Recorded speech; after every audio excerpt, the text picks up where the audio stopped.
and thanks for joining us this Sunday on your channel of choice, Africa Independent Television AIT.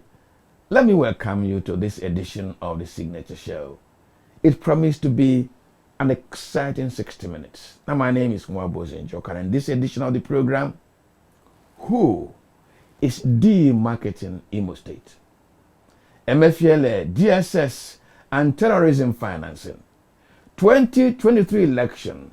Our women are coming. In Adamawa, where a woman is flying the APC governorship flag. And now in Abuja, 28-year-old lawyer wants to create an upset. You will enjoy every second you invest with us this Sunday. Please stay with us.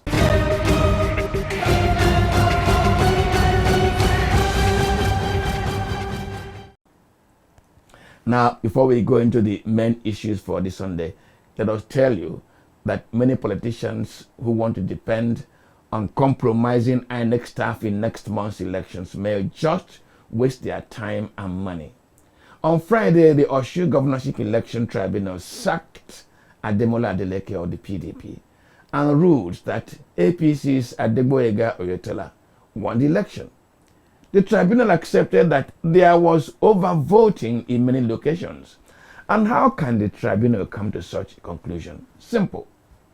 The number of accredited voters using the beavers less the number of votes cast. So if politicians buy up voter cards with which they intend to get INEC official, allow them to cast ballots, the beavers' accreditation will sort the wheat from the chaff. Of course, Adeleke is heading to the Court of Appeal, but the signal is clear. It cannot be business as usual. You're watching the Signature Show on AIT. We take a break and return shortly.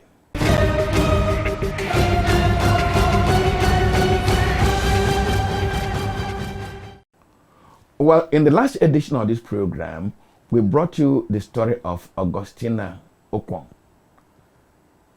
a security staff at the Abuja International Airport. The Federal Airports Authority of Nigeria has since raised some issues. One is that Augustina Okwong is not a staff of the Federal Airports Authority of Nigeria. And her security company was not contracted by FAN either. That company was contracted by Air France. Although Augustina Okwong wears the pass of FAN, it is only a pass for her to enter the airport to do her work as a security staff for Air France and not the Federal Airports Authority of Nigeria. We think that that correction is necessary. Now, when the Imo State Police Headquarters over a correctional center were attacked, many Imo residents became very unsettled. Where is this coming from? But when INEC offices were serially and methodically attacked, when security personnel were being targeted, when communities were razed, and high-profile killings began to happen in Imo State, the people got convinced that, as the Igbo say it, "Ihe kante, ekutegonte." The battle has been accosted by what is far bigger than its size. The consequence has been a gradual run on the state, even by its own indigents. There's no pretense about that. Sons, daughters of Imo State living in Europe, Asia, America now come home to Lagos hotels where relations travel to meet them. It's a situation that requires interrogation.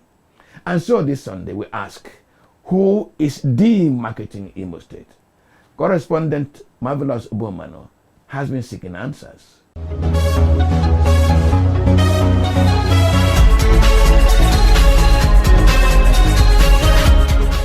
Run for your life!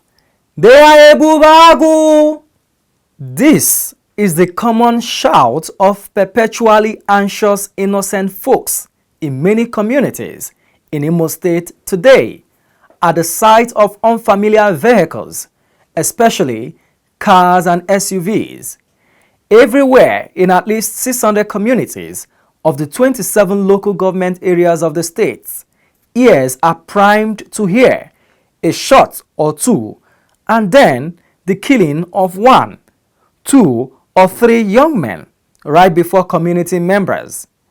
People in Imo State, even some top government officials, are today scared stiff to volunteer any opinion on the worsening security situation in Imo State. Imo State is bleeding. Why we are expressing our anger is to Imo State government. There is a team who then brought out named Ebubagu, and that Ebubagu have been killing. When they come where they are doing occasion, they will begin to shoot paradically, killing people. No, it is not Ebubago, which is a security outfit established by law. Government supporters tell you. Opposition politicians who do not like Governor Hope Uzodinma are the ones orchestrating the killings. They have sworn to make Imo State ungovernable. At the advent of this administration, some political actors in the state swore that they will make Imo State ungovernable for distinguished Senator Hope Uzodinma when they tried every possible means to get a review of the Supreme Court judgment. And when they failed, what they did was to ensure that they mobilized all non-state actors to constitute nuisance in the state in a way to discredit the popularity of the Uzodinma-led administration in Imo State. Then, the Directorate of State Services, DSS, points at the indigenous peoples of Biafra, IPOB, or the Eastern Security Network, ESN, as responsible for the worsening security situation in Imo State. DSS seeks to provide proof of their position after the killing of 7 unarmed innocent young men on Monday, 17 July 2022.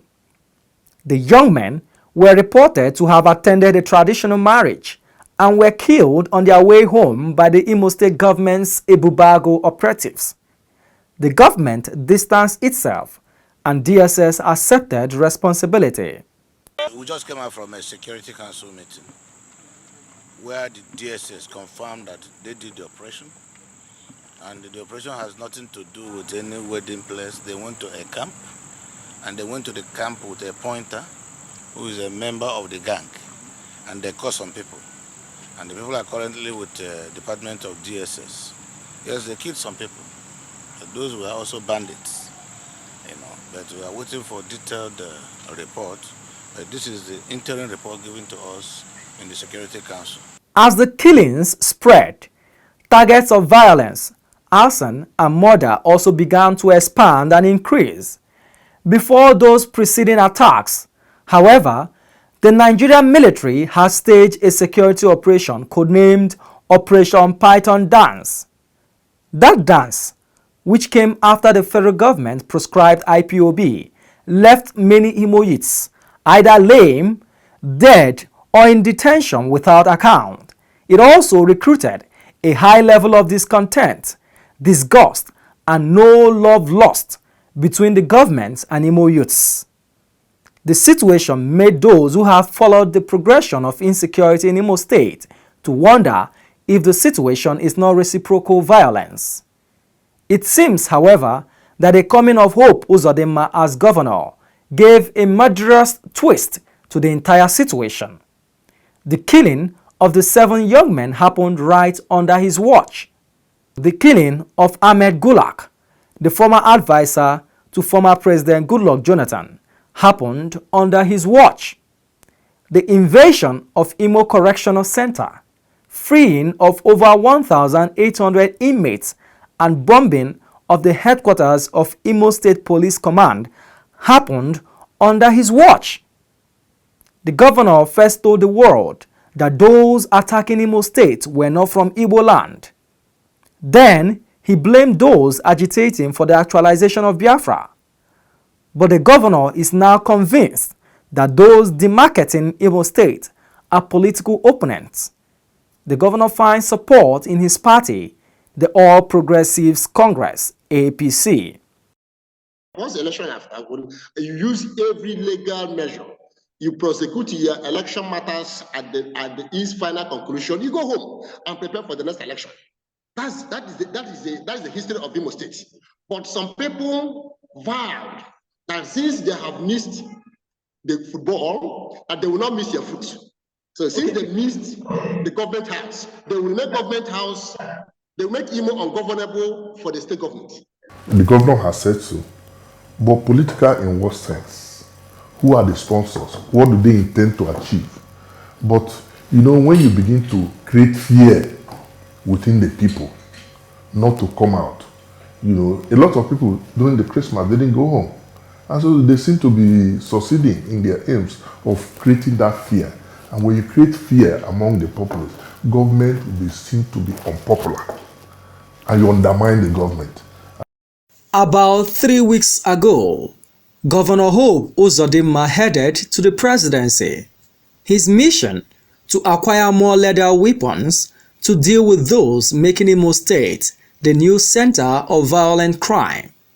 He asked President Muhammadu Buhari to deploy technically controlled weapons in his state to deal with insecurity once and for all. I brought the greetings from my people to also thank him for the various supports he gave to us during this our period of security challenges, and then appeal to him for a further support to support us with some technological deployment we have planned to be able to do an advanced kind of security control in the southeast. The main opposition party, PDP, says, however, that Governor Hope Uzodinma is sold on big boot tactics in his political contest. They say his lack of capacity and his wrong attitude to dissenting opinion have commended the present situation to the governor. In other words, PDP thinks that the governor contrived the present situation. There are ways he could have consolidated power. One was through service delivery. If you have a Governor Hope Uzodinma who has done well to win the heart of Imo people, you could have also achieved legitimacy through that. So having failed to perform and execute any tangible project that could win the heart of the people, he now resorts to violence, the use of state apparatus, the use of state machinery, the state resources, all the instruments of state power to intimidate Imo people and to cow them into submission. And as opposition party, we have told Imo people that this will be resisted and it will never happen. Labour Party in Imo State has brought a third voice into the state of insecurity in Imo State. The idea behind Ebubago, when Ohaneze suggested or recommended that Ebubago Security House should be set up, is that people from the localities, people from Igbo land, people from Imo State, you use people from Imo State, people from the different localities to form this Ebubago security outfit, not because they are going to take up arms and maybe begin to shoot people who they deem are criminals. The major aim was for intelligence. But unfortunately, it appeared the governor hired mercenaries to torment his people, to kill his people. In this maze of finger pointing, one caustic voice has remained loud and consistent. The voice of the spokesperson of the Coalition of United Political Parties, CUPP, Ikenga Ugochinyere. A member of the opposition People's Democratic Party, Ugochinyere has called out the state governor for underhand political strategy and not being far away from General Abacha's security paradigm. No insecurity goes on for long without the hand or support of the government being in it. He has also called out the governor for trying to manipulate the voter registration in what today is known as the Omuma magic. The agents of the Imo State government took exception to Ugochinyele's loud mouth and his spewing of guarded election victory underhand methods. Like the witch crying in the night and the baby dying in the morning, Ugochinyele's country home was reduced in an attack that involved over 20 invaders. The spokesperson of opposition coalition CUPP, and who is also the candidate of my party for Idato Federal Constituency, Ikenga Imo, was attacked. 3 persons murdered, about 32 vehicles bombed down, including his uncle, killed. And he escaped death by a whisker. And what did the governor do? He came out, oh, Kumbaya, I saw an agreement between Ikenga Imo and the unknown gunmen that elections will not hold. And the Ikenga violated the agreement by proceeding with elections. And that's why the unknown gunmen attacked him. Can you imagine the kind of infantile explanation a governor of the state is giving about the attack on his own citizens? A particular aide of the governor, Mr. Chinas Awaneri, he said he's accused of leading groups of armed men to arrest people. When the former governor of Imo State was at loggerheads with the government of Uzodinma, it was this same Chinas Awaneri who led a group of armed people to attack the man in his, at the Royal Palm Estate or Royal Palm Hotel. Security agencies have kept a frightening mum about the attack on Ugochinyere.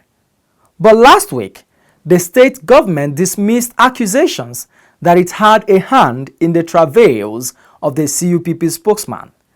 The State Commissioner for Information, Declan Emelumba, said that Ugochinyere was of no political significance for the government to give him attention. As if these developments were not grave enough, on the first day of last week, Sunday, January 2022, the people of Imo State woke up to the news of the gruesome beheading of the sole administrator of Idiato North local government area, Christopher Ohizu. He had been abducted earlier and ransom paid to his abductors. How did Imo State come to this level of inhumanity and disregard for the sanctity of human life? Is this the larger national insecurity and the Boko Haram signature of beheading that has come to roost in Imo State? What are the consequences of this state of insecurity for a state that has all along been known for hospitality, holiday, music, and pleasure? What is happening in the state is unfortunate. It's very unfortunate, and unlike Imo State, we are not known for political rascality. We are not known for political banditry. We are not known for. We have respect for human life. We respect the human sanctity, and how we got to this very sorry pass is very unfortunate. You see, because our politicians have become very desperate to govern the people. He uses insecurity to demarcate his perceived political foes. As a matter of fact, there is no other weapon currently that Senator Hope Uzodinma has going into the election. The only weapon he has is to try as much as possible to frame opposition leaders, to see if he can take so many of us out of circulation so that he can as well rig himself back to power. That is the only tool he has. Because in terms of performance, I can tell you that the governor is a colossal and unmitigated failure. With so many of the insecurity riddles remaining unresolved, Imo State faces a bleak prospect, not just in the elections which begin next month, but in its economy, its social life, and general development. It is a prospect that should worry the state government and be of concern to the people. It requires a rethink and collective action devoid of partisanship or being answerable to an external interest. In Abuja, Marvelous Obomanu for the Signature Show.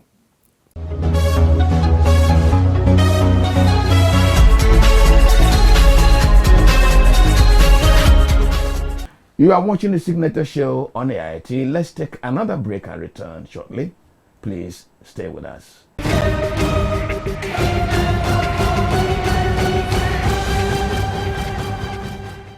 Last Sunday, we promised you the concluding part of our focus on the Central Bank of Nigeria. And so this Sunday, our closer look is on Emefiele, DSS, and terrorism financing. Stay with us.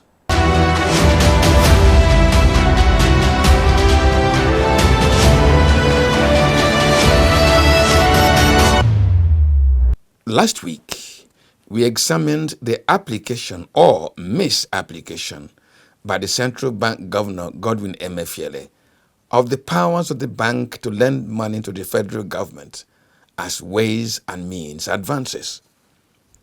We must thank many of you who called into the program or who sent us text messages.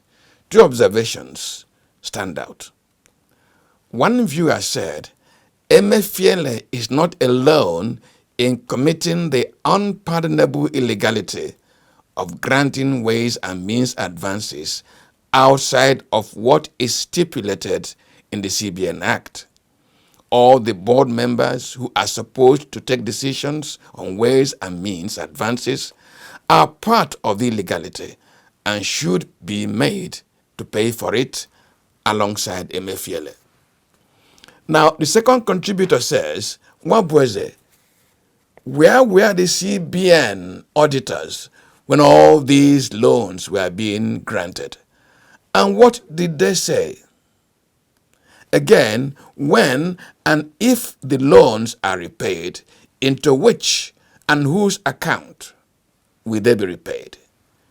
Is the CBN running a secret reserve? As we chew on these contributions, the Directorate of State Services, DSS, has said it will not be distracted in investigating and bringing Emefiele to book.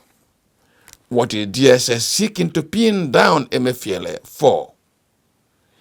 The DSS had raised a red flag of terrorism financing against Godwin Emefiele.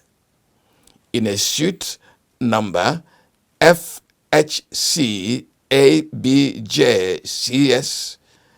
22552022, DSS had approached a federal high court in Abuja seeking an order to arrest and detain Emefiele.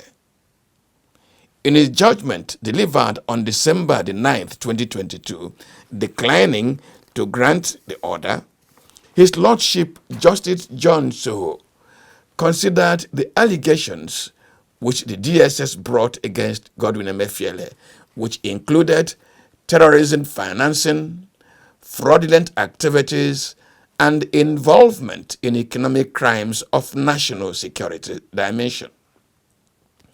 Justice John Soho ruled that, and we quote, an application of this kind should have evidence of the approval of the respondent's boss, that such measures are authorized to be taken, end of quote. If the DSS should have trust in the judiciary, they will not even mind even putting their evidence on record in writing and give to the judge. But apparently, they are also afraid that if they decide to do that, they would have exposed more than they wanted to, probably because of the nature of this kind of allegation, and just merely, saying that, look, we are investigating this. If there was enough trust, they ought to have taken the judge into confidence. If for any reason the SSS decided to go to the court, they must have had some, encumbrance, from having access to him, or because of his, even though he doesn't have immunity, but because of his personality, decided to see how they can get this from the court. But the SSS too has not come out to say, yes, we applied to court for his arrest. They have not admitted it, they have not refuted it. So it really remains in the realm of speculation. But in the kind of democracy Nigeria operates, could the DSS have commenced an investigation against the central bank governor, Godwin Emefiele, without the knowledge of his boss, the president? Why is the president keeping mum? As long as law is concerned, it doesn't have, nobody can stop them. Except, of course, the presidencies, don't arrest, which I believe that he cannot do too. It's a sign, that there is a disconnect in governance. Because, first of all, is it that the DSS did not brief the president first about their findings? Because I think that is the first thing the DSS ought to have done. The DSS, did they not brief the president that look at what we have found? And if they did, did the president believe them, or are there other considerations? For me, the mere fact that the DSS can go to the extent of even filing that case is enough for the president to weigh in. There are those who say that the investigation of Emefiele was in fact authorized by the presidency. The challenge, though, is that as the secret police digs into the issue, people too close to the seat of power are being implicated. However, there are those who swear that it is all politics. Those who bring home ant-infested wood extend invitation to the lizards, they say. Emefiele took 3 political steps which drew him into the intrigues that go with the game. He obtained an APC membership form, which effectively made him a partisan. The CBN governor proceeded on May 5, 2022 to obtain the expression of interest and nomination form to contest the presidential ticket of APC. And to stave off wonderment and criticism, Emefiele headed to court on May 8, 2022, asking the court to declare him eligible to run for the presidency without resigning as governor of the central bank. I think that there must be something serious enough. They must have something serious enough to warrant them to make that move. I have followed the DSS in this country very well and their operations. One thing I've come to understand, I know about them, is that when they make a move, they have information, reasonable information. And when you make such a move against such a person at that level of the stature of the CBN governor, I think that they actually do have something that they can rely on. Unfortunately, the court said they did not present enough facts, to the court to enable the court exercise that discretion, whether to grant or refuse the order. And that is worrisome for me too, because the DSS, here are in a kind of fix. They are not sure whether their investigations will be jeopardized if they give out more facts than they did. But for me, the mere fact that an organization of the level of the DSS can go after the central bank governor that reports to the president, I don't think it's something to be taken lightly. But those who defend the CBN governor as being a victim of high-wire politics admit that Emefiele allowed his ambition to blind him to the dangers of politics in Nigeria. But does the Directorate of State Services make frivolous, unfounded, politically driven statements? The SSS, too, while reacting to the allegation, came out to say that they will not be distracted in carrying out their investigation. They have not told us the details of what they are investigating, just like both of us are sitting down here. But having worked in the State Security Service for 35 years, this is my 12th year in retirement. I don't think the SSS makes frivolous statements. And if I know with time, the SSS must come out with its own statement apart from the earlier reaction. We cannot confirm the report that Emefiele, besides throwing his hat into the political ring, misstepped in another direction. Emefiele was alleged to have begun establishing a political machine which included his personal security outside of his own conventional police DSS cover as part of his preparations to hit the campaign trail. The money he was alleged to have released for this machinery was said to have raised eyebrows, causing the secret police to take more than a passing interest. Some of the money, it is alleged, unintendedly ended in the hands of terrorists who contrived to provide him security cover. For this terrorism financing, some analysts say the best bargain Emefiele may get will be losing his job and being a guest of the secret police for some time. There are those who, however, insist that Godwin Emefiele will end up in jail only if President Muhammadu Buhari would not mind who else goes with him.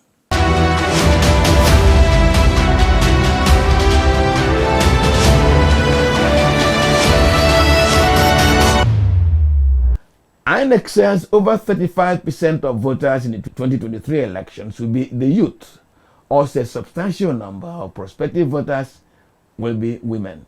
Now, can this demographic advantage create an opportunity for young women in our electoral contest? A young lawyer, 28-year-old Juliet Isi Iyayare, has thrown her hat into the ring. Can she create an upset and make the Nigerian youth proud? This is the focus of our special interview this Sunday. Stay with us.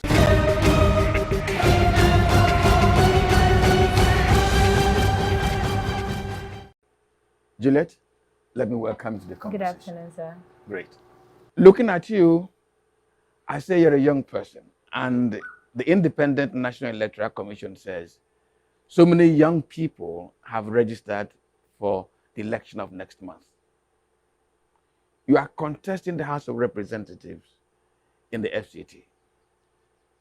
As a young person, have you sensed, have you noticed, has it happened to you that you are very accepted to young people of your generation? Okay, the honest truth is this. Considering the fact that we've been able to have entrance into some of the communities, and this has been aided by these young persons, for me, I feel there's a high rate of acceptance. In fact, even from the social media, because be it as it may, no matter how we try to downplay the effect of social media, it has actually done more good for me, because the audience in which I'm likely and I've been willing to engage with are those who can actually understand the basics. And they are actually people who can visit the social medias, not gallivanting, but actually wanting to listen to what's happening around them. So we've been able to get their attention on Twitter, on Facebook. In fact, parents also go to Facebook, so it's not just the social media thing for young people. So Facebook, the WhatsApp, and we've been able to translate this to our physical communities, which has enabled me access, and you get to hear a lot of them calling, barrister, can we get your posters? Can we get your stickers? We've seen you everywhere. In fact, we'll paste for you. And a lot of videos come in and we see, in fact, even until last night at 1 a.m., we've still been expecting a whole lot of more people to come pick up posters and show us videos of what they're doing. So I feel we've been able to attract the audience of young people, yes, and also others. Now, you're representing a constituency of the FCT in the House of Representatives. That's supposed to mean that you must be conscious of the challenges, the problems of the FCT, especially in the constituency you are representing. What are those challenges that the people are talking about that you think you can address by being a member of the National Assembly? Okay, the first issue is on strong advocacy for the most glaring needs, and the needs are they are quite obvious, and it relates to infrastructure. And infrastructure relates to those things in which enables people live better lives, enables them to appreciate life in their society. And it's unfortunate that we have so many lack of infrastructure when it comes to the Amak and Buhari, which is the constituency I am going to be representing. And also for someone like me who was born in the FCT 28 years ago, I've been able to understand that so many things befall us as a people. I mean us, because as children being raised here, being bred here, I will tell you I'm part and parcel of FCT. And so if you go to places like Eagle, you go to places like Kawo, you go to places, there are rural places in the FCT and they lack basic amenities. Even in Kubwa, where I was born, the basic healthcare centers are not working. The primary healthcare centers, they are not enough to fit for purpose. And the purpose is to make sure that the basic facilities are provided for your people, enable maternity care to be dispensed with immediate effect. We also have the issue of lack of water when it comes to places like Shewe, Ego. They don't have basic amenities when it comes to drinking water, having access to water, and understanding that we have the dam here, which can actually be adequate for the persons living in this vicinity. It's just appalling. We also have the educational system, which is falling behind standard, whereby we have educational facilities that are not enough to accommodate people. You go to places like Ushafa, they complain about this. You go to Buhari Central. There are so many things, even the good roads, especially understanding that FCT provides the quarry, whereby you can get the granite, a lot of things, asphalt that can be able to be used for the roads. And you still see areas, if you go to places like Port Harcourt, you see that even in streets, they talk about good roads. So why can't we have it here in FCT? And when I talked about advocacy is actually what representation is about, because you are not the executive, but you can actually champion a cause, direct people's thoughts towards a process to make them understand that this can be done when we have the right conversation, we make awareness, and we aid the government to assist the people. And we are also talking about another way we can also function. The needs are relating to the women. I feel that we have a lot more young people, especially women, who are not energized to participate in politics. No matter how we see it, politics is not dirty. The way we're going as a country, even the foreigners understand this. If we're not politically conscious, it's as if we're aiding our country to destruction, and it's not right. Let me create a matter of political consciousness. You are representing just a constituency of the FCT, or you desire to represent a constituency, a federal constituency in the FCT, in the House of Representatives. But the FCT, the budget of the FCT, the entire FCT, is determined, is passed by the National Assembly. The structure of administration of FCT now is headed by a political appointee who is not immediately responsible to your constituents, but he manages the budget. He prepares the budget. You are not going to prepare the budget. For somebody who is accountable to the people to manage their affairs at that executive level, have you ever reverted your mind to the suggestion right from the creation of the FCT that the FCT should have an elected mayor? Have you reverted your mind? Oh, yes. But the honest truth is, in as much as we want the mayoral position for FCT in order to take the position of take the powers and functions that the FCT minister is playing today, we should also understand that FCT has become multi-dynamic in culture, in practice, the way people live their lives. So what we should now be talking about is people who are competent enough, who can actually function well, and then holding them accountable, and what we should then therefore reorganize their functions. That's why I raised this question, Yes. and I want you to address, if you don't Yes, mind. yes. When a candidate, a mayor candidate, campaigns, he makes the people promises to which the people can hold him. The minister of FCT did not campaign to the people, and the people cannot hold him to account for a promise he never made. True. Therefore, a mayor seems to me a political position that is arrived at by the people's mandate. Absolutely. Do you revert your mind to that? Oh, yes. And then he will now almost function Thank God we were not calling him the governor now, but the function he will almost be playing will now almost be like the governor. And I think it's very necessary, because for the House of Reps and the Senate, it's not enough. We should not center the powers of the executive on the Senate, because that's what, and the House of Reps, that's what I've been seeing has been going on over the years in FCT, whereby the people see the legislators when it relates to FCT as the executives. So now this mayor, I feel we should actually amend the constitution to provide, as I was talking about, the reorganization of its functions to suit the purpose of FCT, whereby FCT can have executive functions and not just being limited to the local government alone. They can be an overseeing body that now makes FCT like a region on its own. But yes, we can have the federal government actually administering a lot of things, serving the oversight functions when it comes to the federal and the federation.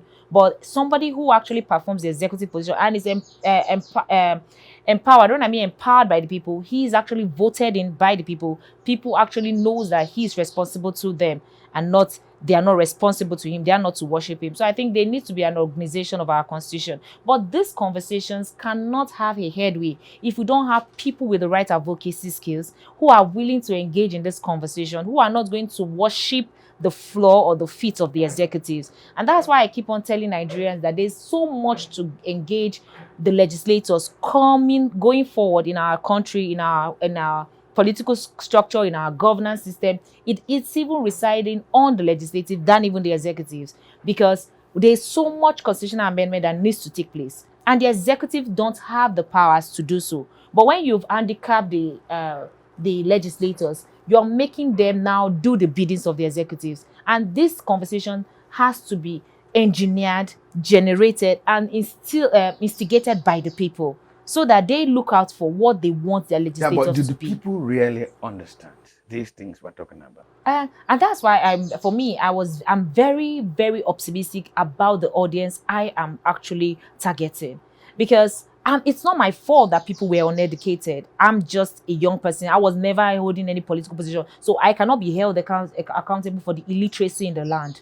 But now that it has affected a whole lot of us, and even the literates are now affected, it's time to go back to the drawing board. Introspection is necessary at this point. That's why we are engaging the literates, those that understand the basic functions of a legislator, to be able to, and that's why when I campaign, I don't campaign just for my seat alone, because I know I want to represent Nigeria at the National Assembly. So every of the 360 representatives are also going to be taken into consideration when it comes to passing up bills. So yes, you want to represent your people, but you do not do work in isolation. You work with people, and that's where lobbying comes in. And that's why it's an appeal to the Nigeria as a whole to not get distracted by just the presidential seats alone. They should actually look forward to getting in 360 right-thinking members of society, and 309 senators who actually understand, and as well as their state assemblies. So when laws, because you see some laws are being passed even from the state level, and they function, and before you know, the National Assembly emulates. Let me draw you back. Yes. You are an indigene of the FCT because you are born, bred, buttered, and sandwiched in Abuja. Absolutely. Great. I'm a little bit worried that even your gender makes me sad. I should be happy for you. But in culture and in perception, people tend to say, can a woman do this? Are you being affected by this cultural negativity as you campaign, as you move around? What have you experienced? The honest truth is this: most people who have given me a platform, I'm not saying the women haven't. In fact, women have actually been good. But the thing is that we're not talking about just in fact, it's a mixed blend. The men have actually been receptive. So I would say that whatever culture has actually made the women feel that they are not competent enough, I feel it's time for them to undo that culture, because they have power too. Because the men are not going to they are not going to push them away if they actually go about it the right way. Yes, we've been having reception, but I feel more women. I don't even want to base more on the men, because we have our way of talking to these men, and we've gotten the acceptance. And in fact, I thank them. In fact, even people like you on this set, giving me the opportunity to talk to a larger audience about my own vision. It's a plus for me. I'm going to ask you two other questions, but first, how have you weighed, you as a person, how have you weighed your chances in this election? I've been very critical about my chances. I've also accepted reality, and I'm still not going to give up. I will not give up. We're going to the polls just like I did in February 2022 when I ran for the council. I went to the polls, and it was out of that doggedness that brought us here, because they said hard work, once you the reward for hard work is more work. So that's what we are actually doing right now. And the weighing the options is that I feel, like I said, I am actually banking on the enlightened, the intellectuals. I'm actually banking on the youth, because just like we talked about the women, the youth also feel they are marginalized. But I feel if we have the common ideology, start building before, because it's not about just coming on election period to talk about what you need, but building from the structure level, that where you don't hear on the TVs that people are doing primaries. You have actually built your ward level structure when it comes to polling unit structures. We built a ward level, state levels. We actually go back. That's after the election. But not to digress, I'm actually banking on those youths. I'm actually banking on the women. And I feel that if these three demography, the enlightened, which includes our elders, the people who are residents in FCT, who actually understand the pain, because my personality and my lifestyle, my bio appeals to their own kids. So it's not far off from the issues which their own children will likely face, even if it's not glaring right now. So those people are actually bank on, and I hope that something good will actually win. And I'm positive that if we do the right thing, we just need a clear, just 200 votes, 200,000 votes, and we can get it across polling units in the FCT. We can get it. Amaka Buhari. I'd want to congratulate you at the end of the polls when the time comes. That should be on the 25th Of of February. next month. Exactly. I'd want to congratulate you. But before that congratulation comes, what is your party doing to sell your candidature to the electorate? Your own party. By the way, your party is African Democratic Congress, ADC. What is your party doing to sell your candidature to the electorate? You've told us what you are doing, but you are the product of your party. Yes, I keep saying it that I wouldn't have even gone this far if not for the blessings and the support of the national. But it's not just there. Everybody, we need everybody. Politics is not just a one man's role. It's something you work with everybody put together, and we've been able to generate some agents who are going to be polling unit agent. But I would want to paint issues or make it look as if it's not glaring. It's a growing party, and the obvious issues when it comes to structures, it's not there. You see people leaving parties because they are not getting the financial benefit. It's just sad. And as a party, we've gone through a whole lot. You saw when we were on the internet for a whole lot of party conflicts and all, but we still have some people who are actually believing in the youth.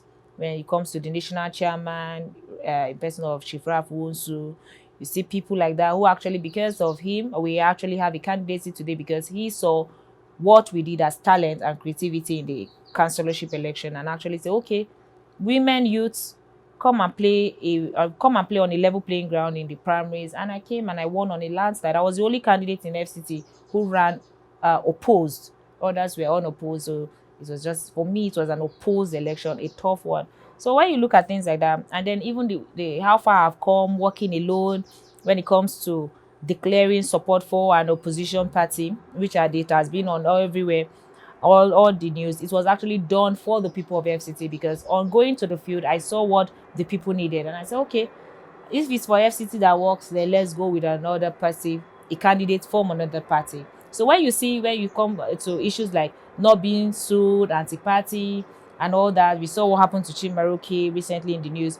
When you look at issues like that, you see if the party have not done this, then therefore we have their support. Because imagine if you're going to court now to start battling anti-party, it's already a distraction. So for us, and it's only your party that can do that, for us to have this time this level playing ground, it's, for me, it's a blessing.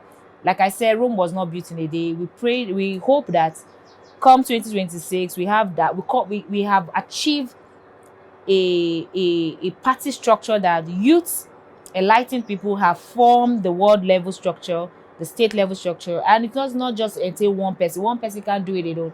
I'm just about to conclude. There's a question I think I need a little more of education. You are a lawyer. You've mentioned that there be need to converse on a constitutional amendment that could warrant the coming of a mayor. Have you looked at this our constitution and see where the FCT is shortchanged? And that shortchanging can be made good by some amendment of the constitution. Is there any other areas you think can be touched up to make the FCT benefit more and better from governance, that it is handicapped now the way the constitution is structured?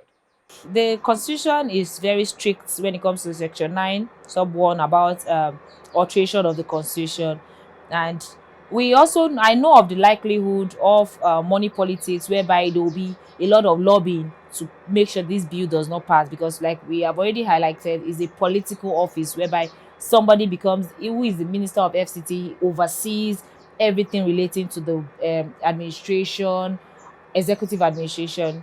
And so we know there will be challenges. I won't lie about that. There have been some challenges about other bills in the past, but we can still do more advocacy to making the people conscious, because first of all, it's stirring up the minds of the people to demand for it. So when a local election come, they can actually now start passing these laws within the council, the local councils, and then it starts going uproar, and before you know, a referendum, the people now start passing a vote of no confidence in the minister. There's a lot of agitation, and things will happen.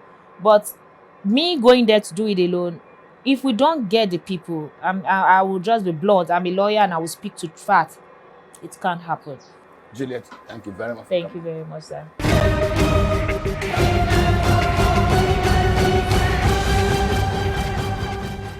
And now for our thank you.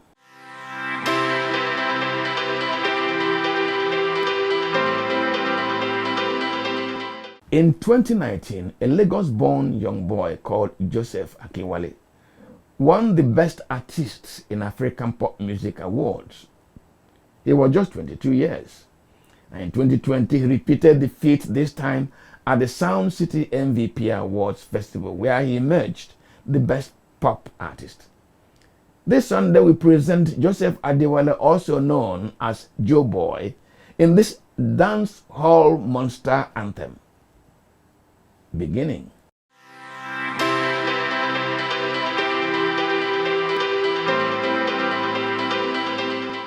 And that's our program for this Sunday. Let's keep a date next Sunday, God willing. I'm Waboze Njoko. Good afternoon.